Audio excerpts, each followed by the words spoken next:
খাস কলকাতায় ব্যাগের মধ্যে পিসি শাশুড়ির মুন্ডহীন দেহ, আহারিটোলা ঘাটে আটক 2 মহিলা।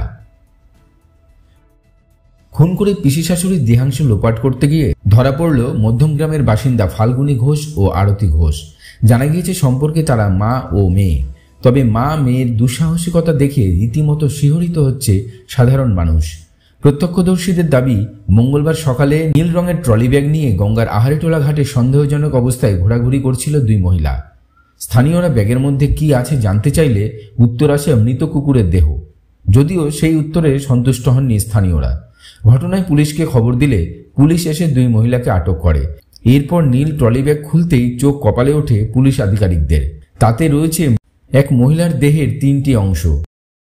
ঘটনাস্থল থেকে 2 মহিলাকে আটক করে নর্থপোর্ট থানায় নিয়ে এসে চলে পুলিশি জিজ্ঞাসাবাদ। প্রাথমিকভাবে পুলিশ মনে করছে মা ও মেয়ের হাতে মধ্যমগ্রামের বাড়িতে খুন হন বৃদ্ধা।